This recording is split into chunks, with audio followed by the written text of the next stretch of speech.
Hey guys, I'm Nick. Welcome to Fink Fabrication. Today I'm working on this old Toyota. I made a little short video of it, put it on TikTok, YouTube Shorts. Did way better than I ever thought, so I figure we'll continue on with it here. Bring you guys in a little bit closer, just so you can see what I got going on.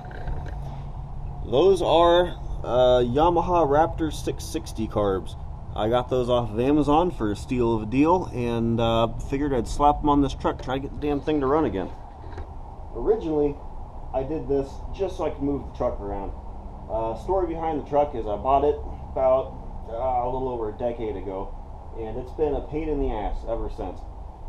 The engine was seized up, it had a blown head gasket, sat for years with water in it, and it was pretty well junk by the time I bought it. So what I decided to do was slap a brand new Napa long block in there, thinking I'd have a nice new truck, and boy was I ever wrong. It never really ran as well as it should have. It was plagued with electrical problems from the beginning.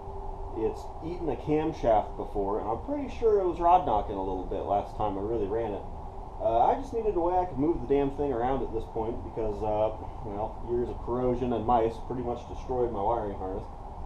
Not a whole lot left of it, so let's dig into it. Hopefully you can see what I got going on here. First and foremost, this thing runs like shit. Turns out these carburetors are a little bit lopsided. The jetting's different in one than the other, and I've swapped jets in this before, trying to get them a little bit more balanced, but I think I'm going to go ahead and put all the same size jets in it. I think the only reason that they were offset sizes was to accommodate for a funky head design on those Raptors. So let's go ahead and pull these things off, flip it over, pull the jets out, measure them up, and we'll get some new ones in there. I set this up pretty simple. These are just plumbing store Fernco's. They slide right over, attached the same way many old motorcycle and four-wheeler carburetors would. So these definitely weren't just a throw it on and go type of deal. I thought these things might run halfway decent right out of the box, but they would not. It was running way too rich, shooting out black smoke like crazy, barely running.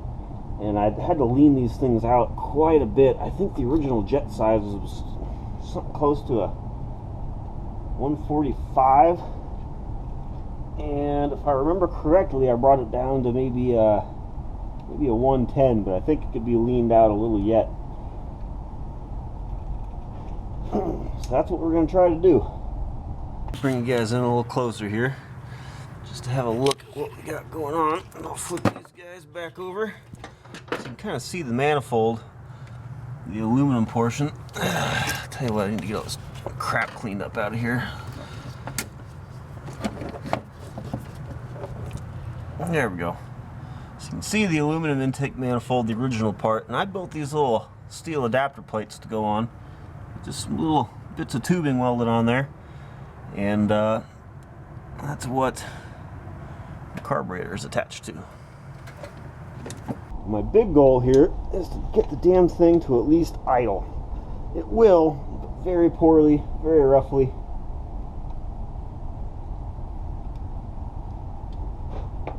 And I'd prefer it to be good enough that I could drive it around a little bit without it stalling out at stoplights. Now, this isn't exactly a streetable vehicle anymore, but it does still have headlights, taillights. I mean, hell, I got a title for it. I used to drive it around a bit, but it's going to spend probably the rest of its life as more of a glorified side-by-side than anything. Just one I can drive on the streets without the cops giving me a hard time. I gotta tell you, I've had pretty good luck using an impact for getting these soft screws out of aluminum carburetors.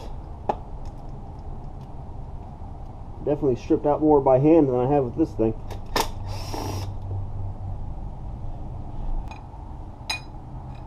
Just set those there precariously, or I'm sure to drop one later. Alright, that's a number 55 drill bit. That's 52 thousandths. Fits snug in that one, a little loose in that one, so they're offset. Let's see what we got in these two.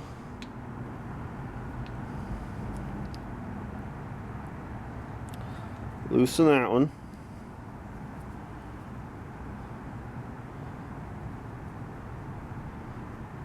tighter in that one. That's a number 56. And that is a little wobbly. So I think... See, I feel like it could still be leaned out a little more. I think I'm going to go with this. Find some smaller jets, and we'll poke all of them out equal size and see what happens. Okay, got a bag of miscellaneous jets here. I don't remember what the hell sizes are in here, or the ones I even need are in here. But as long as I have something smaller than that drill bit, I can just punch them out and make them work. The numbers will lie, but that's okay. I'll know. Got some shims here for the needles and the vacuum sliders too. I've played around with those a bit, and I think they're currently set about as well as they're going to be. Yeah, these are all our options. Let's pick 4, punch them out, see what happens. That's got to be about the smallest drill size this chuck will even handle.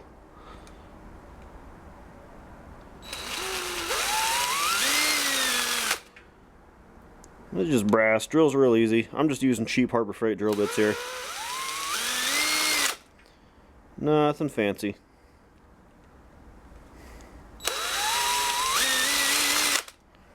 Just gotta be real careful that you're not twisting that drill bit sideways or anything crazy.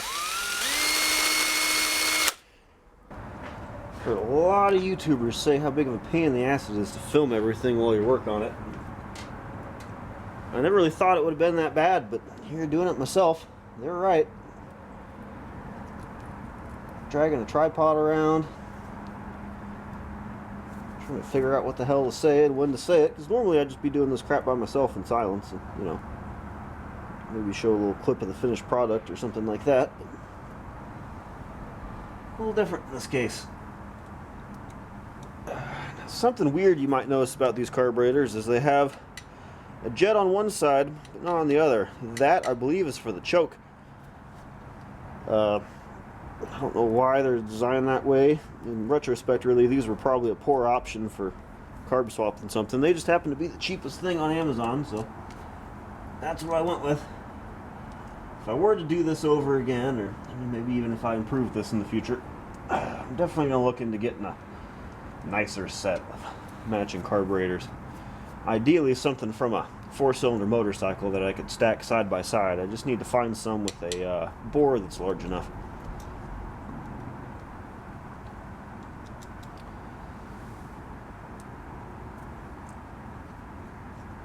That way I'd only have to run one throttle cable too, which would be nice. I've got a throttle cable from, I think it's some kind of a Kawasaki, I forget what it was, but it's a 2-in-1, so it splits off from the cable that's attached to the pedal into 2 separate legs that pull each of these at the same time. Alright, I'm just going to speed through putting these back together here real quick. Not much to it. Alright, slide these back on here.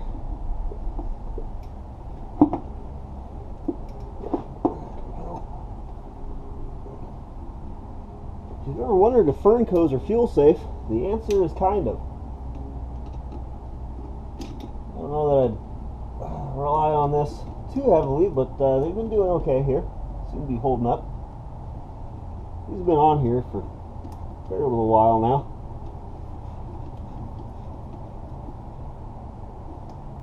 Alright.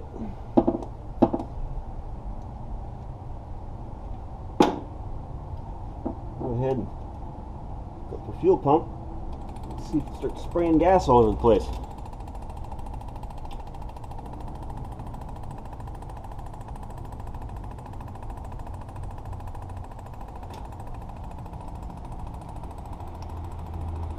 Oh yeah, just a little bit.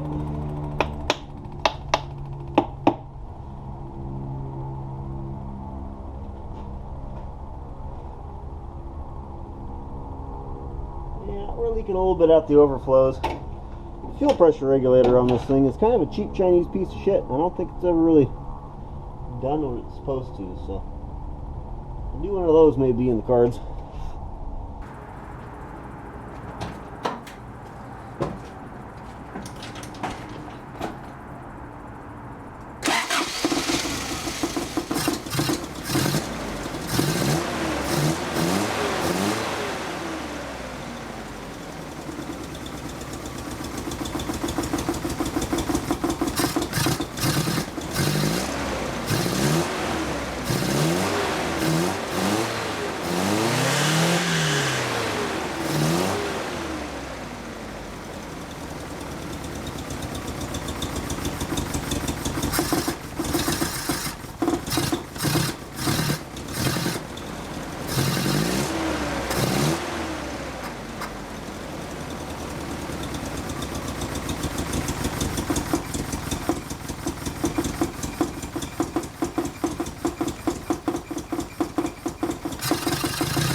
That sure revs out a lot nicer than it did, being a little leaner on the top end, but I think I might need to go a little fatter on the low end. Let's pull those back off and see what we can do. Now, the reason I went smaller on those main jets is because when you drive it around, it'll run great. When you put it to the floor, it just felt like it didn't have quite enough power. Seems like it was chugging a little bit of black smoke out still. But I think our top end's feeling pretty good now. I haven't test driven it yet, but I want that idle to be a little bit better. I mean, hell, the idle was never great, even when it was still fuel injected and everything was mostly the way it was supposed to be. I think one of my big issues is that this engine is just flat out unhealthy. You may have noticed a fair amount of blow by shooting out of this little tube over here, but we're just not going to worry about that. Okay, let's see what we have in here for idles.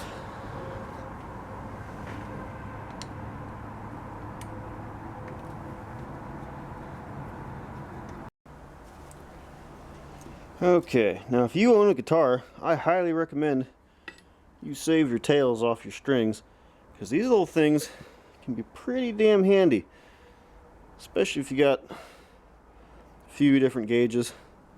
See, there we got 13 thousandths. What was that one? That one's about 9. Oh wait, no, these are lying to me.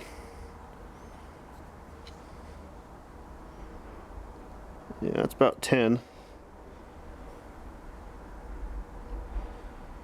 That's 15. Okay. This is a B string, and that is a G string.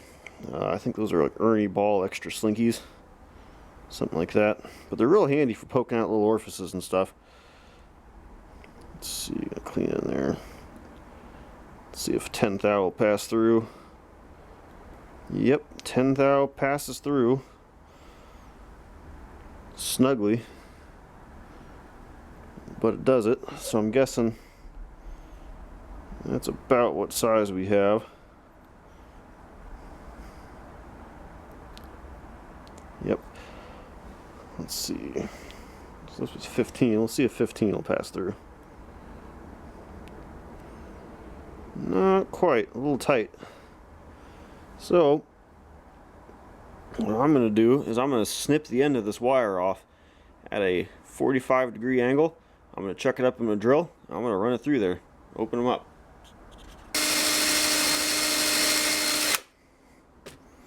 Try reprofiling my angle again. And the idea behind that is it'll leave kind of a sharp burr that'll work as a little bit of a cutting edge.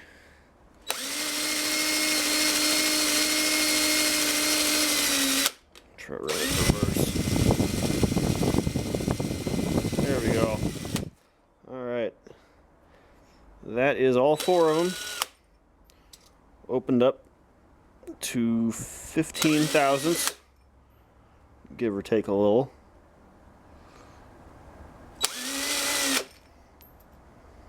Alright, let's go slap them back in and see what that does to our idle.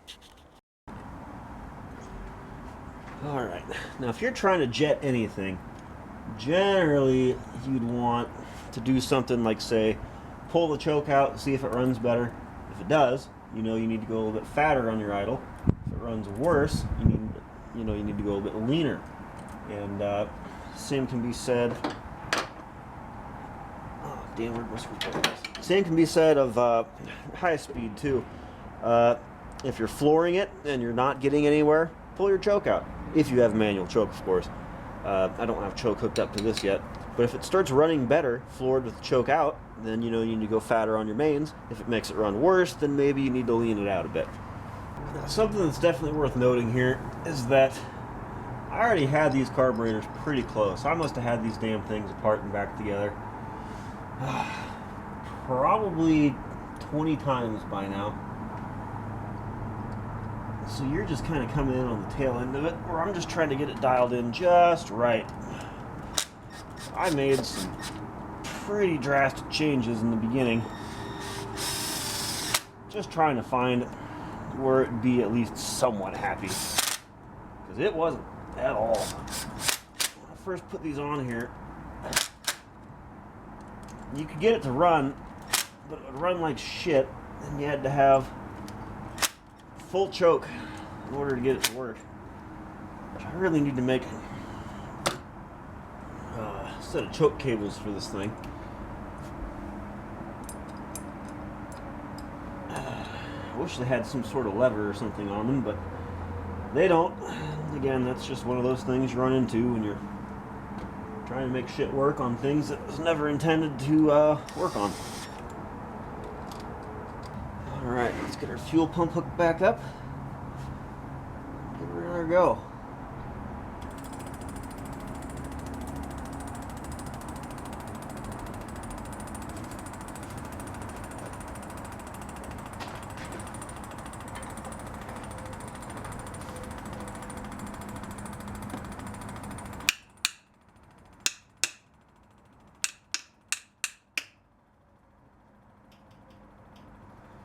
Okay.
Bad.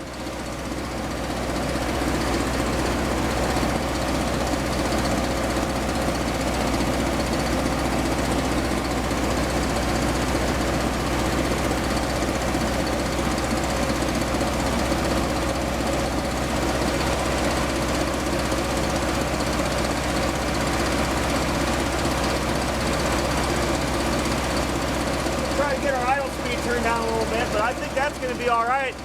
That's running a lot better than it was.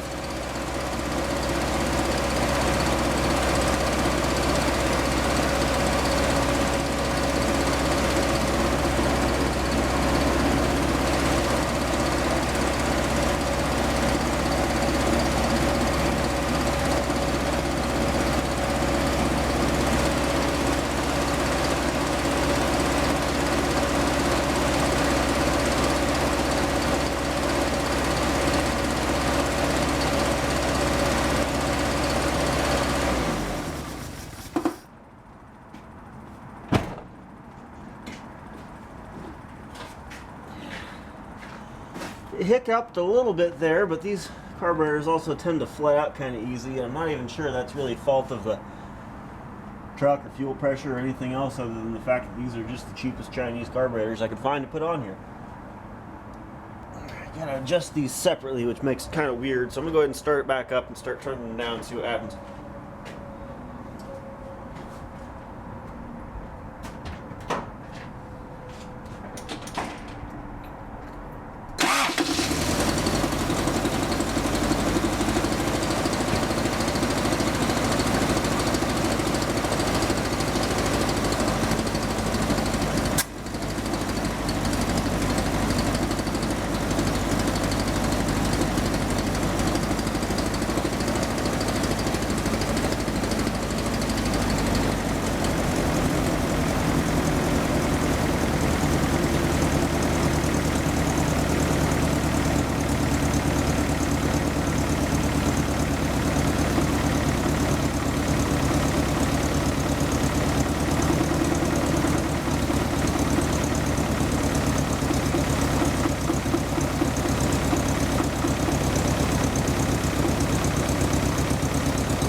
mean, hell, that ain't too bad. It's a lot better than it was.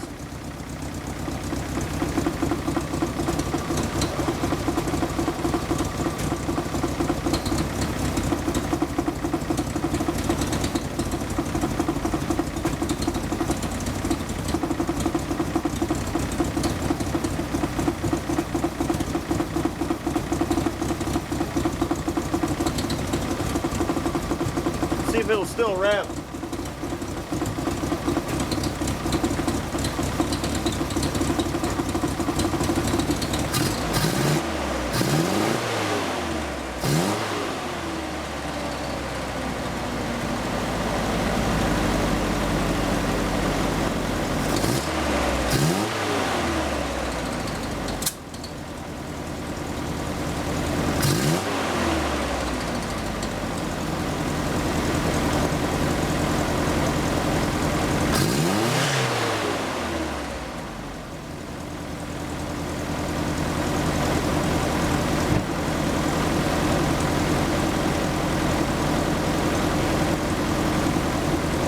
Now you might be hearing a little bit of a knocking sound. That's from the bottom of these carburetors knocking on the fender there. If I sort of hold these up, it'll stop it. That is from the engine rocking around. Nothing to worry about there. I think I'm going to go ahead and try and take this thing on a little spin and see what it does.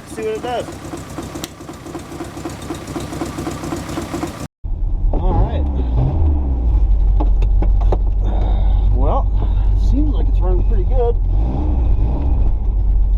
Let's take our old spinner on the block. Still don't have power steering or power brakes. Part of that. Oop, I'm getting too low. There we go. Part of that, no power brakes.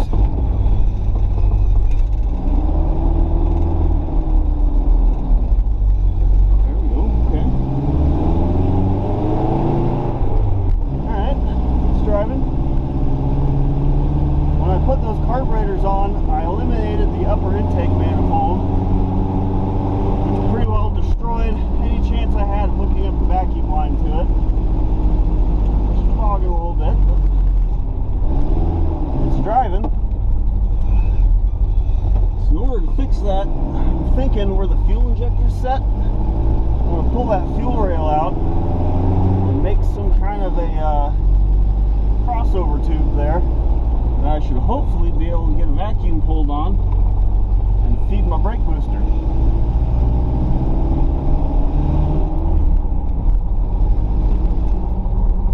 Not as slow as you'd expect the 22 RE to be, but it's driving.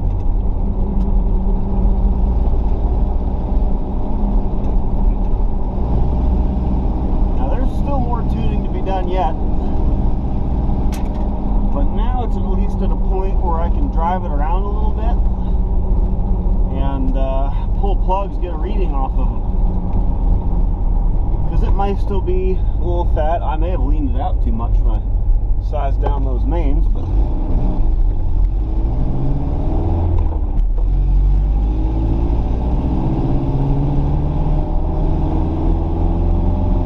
my carbs are without a doubt a little bit out of sync too. That'd be another good option. Put a set of vacuum gauges on them, try to get them synced up, see if I can't get them running a little bit better.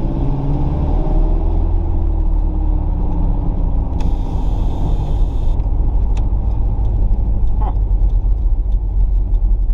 My turn signal still works. It's nothing short of incredible. The ignition on this is still electronic as well. I wasn't sure how all that was going to work out, but it does still function. It was just the fuel injection system that quit working. A number of things. Mice got into this damn truck. My brother got into this damn truck. This was his for a little bit. I sold it to him and then got it back later.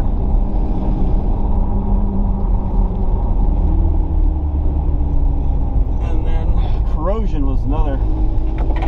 That was a big problem I had out of it.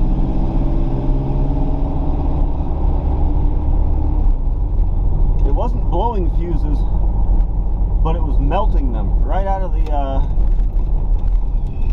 fuse panel. And I'm just assuming it's because the connections were so bad, so crusty, just couldn't handle it. Get a little bit of sputtering going on engine brake. I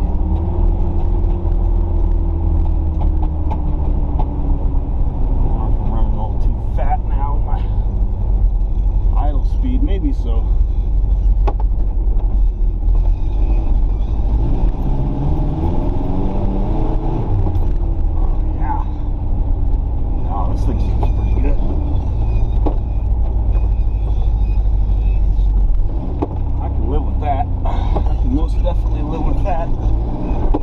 Wasn't too bad. I think it's running pretty decent now. There's still going to be some more tuning to do. I think I'm going to drive it around a bit, and then I'm going to pull the plugs, read those, see what it's looking like. It's doing a little bit of huffing too at idle. Not totally sure what that's all about. That could be more valve train issues. I think next time I'm going to go ahead and clean up my intake manifold. So you can see there's just all kinds of crap everywhere, loose hoses, loose wires, things that aren't doing anything anymore. That's all got to go. I don't like the looks of it, so we're going to clean that all up. And then the other thing I think I'm going to do is pull this fuel rail off and make some little adapters that are going to replace those old injectors, and see if I can pull a vacuum through that. And I don't know, I might just modify this fuel rail and make replacement tubes, I guess, that'll go in. Ooh, that's a vacuum leak, I bet. But make replacement tubes that'll go in where these injectors set, and then that way I can hopefully get a vacuum pulling through here, and then route it over to my brake booster, which is right there. We'll see how that works. Might work, might not. I don't know. If that doesn't work, I could always drill and tap some holes into the manifold here, and I know I could pull a good vacuum through there. So we'll try it out. Big thanks to all of you who watched this video. I'm going to try and get another one out next week. I'm going to try to release every Wednesday if I possibly can, but we'll see how things go. Busy life, a lot of stuff going on, but I definitely want to put out some more good content and really get out there and do this whole YouTube thing. So appreciate it. Have a good one, and we'll see you next week.